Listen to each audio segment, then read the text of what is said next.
There's a strange, disquieting rhythm beating beneath the news these days, the drums of war.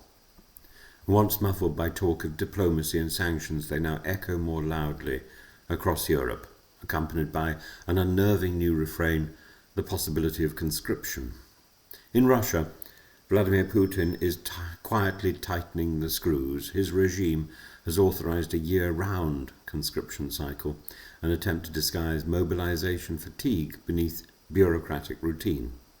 Over 1 million Russians have been killed, wounded or captured since 2022. For what? Putin's fantasy, Putin's ego drive into Ukraine, yet still the war machine demands more bodies.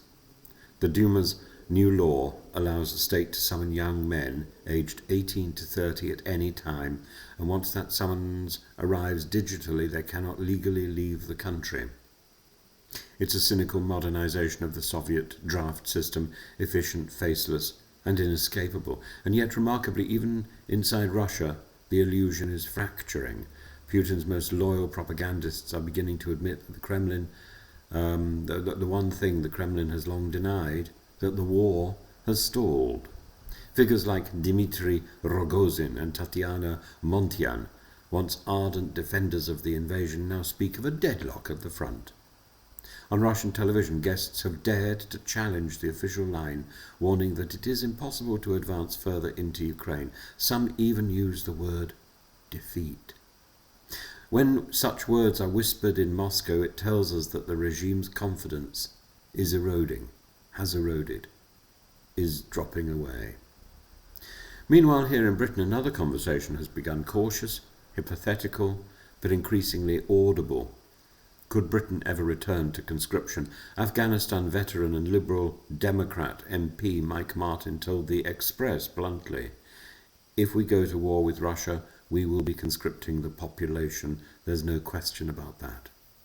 His reasoning was not fantastic or fatalistic, but strategic. Peace, he argued, depends on strength. You've got to pursue peace through strength. Others, including the former Defence Minister Tobias Ellwood, have echoed that sentiment, urging that Britain bolster land, air and sea readiness. Their view is that rebuilding deterrence is not an act of aggression but of prudence, a grim insurance policy for a volatile century. Yet this language is spreading. What was once confined to military forums has entered tabloid headlines and podcast chatter. The idea of a draft is no longer unimaginable. And the government insists there are no such plans. Cabinet Minister Pat McFadden reassured viewers on Sky News that the UK is not considering conscription, but his tone carried an important caveat: we cannot cling to old assumptions. The world has changed. That phrase, "the world has changed," appears with haunting regularity in government briefings these days. And indeed it has. Across Europe, the reintroduction of conscription is no longer theoretical. Latvia and Lithuania have reinstated it. Germany is openly debating it.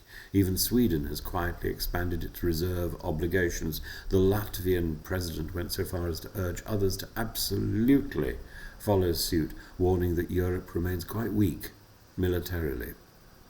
In Britain, the conversation is also historical. The last time the country conscripted citizens was during the Second World War, when men aged 18 to 41 were called up under the National Service Act. Women were later drafted for auxiliary and medical roles. The scheme ended in 1960, its final veterans leaving the ranks in 1963. For most Britons today, compulsory service belongs to a black and white world of ration books and gas masks, not to an age of smartphones and cyber warfare. Yet, Professor Anthony Glees of Buckingham University has warned that this nostalgia is dangerous. He argues that the government's new national security strategy, while outlining threats from Russia and Iran, ignores one of the cheapest and most effective defences available: conscription. In his view, a well-trained, resourceful army of young Britons would deter Putin where nukes fear to tread. He even suggests incentives: free university education, cheap mortgage loans, or vocational training in cyber defence. In short, national service for a digital age. Keir Starmer, for his part, rejects the idea outright, at least for now. Nobody is talking about conscription, he told the News Agents podcast, but he has committed to raising defence spending to 2.5% of GDP with a roadmap towards 5% over the next decade. It's a balancing act between reassurance and readiness, between the rhetoric of peace and the reality of preparation. And what makes this moment so unsettling is its ambiguity. In Moscow, the hawks whisper of stalemate. In London, strategists murmur about readiness. Between them lies an uneasy truth. The West and Russia are both approaching a point of decision, yet it is by no means clear what that decision will be. The irony is striking. Putin's system, built on fear and silence, is showing the first cracks of doubt. Meanwhile, Britain's democracy, built on free debate, is now discussing the unthinkable, the compulsory arming of its own citizens.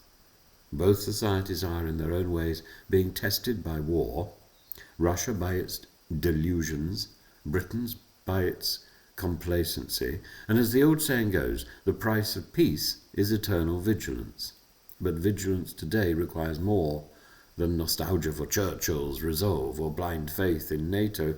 It requires clarity about what we are defending and whom we are willing to send to defend it. The drums of war may yet fade, but if they do not, the rhythm of conscription will return. And if that happens, history will remind us that peace, when neglected, has a way of conscripting us all.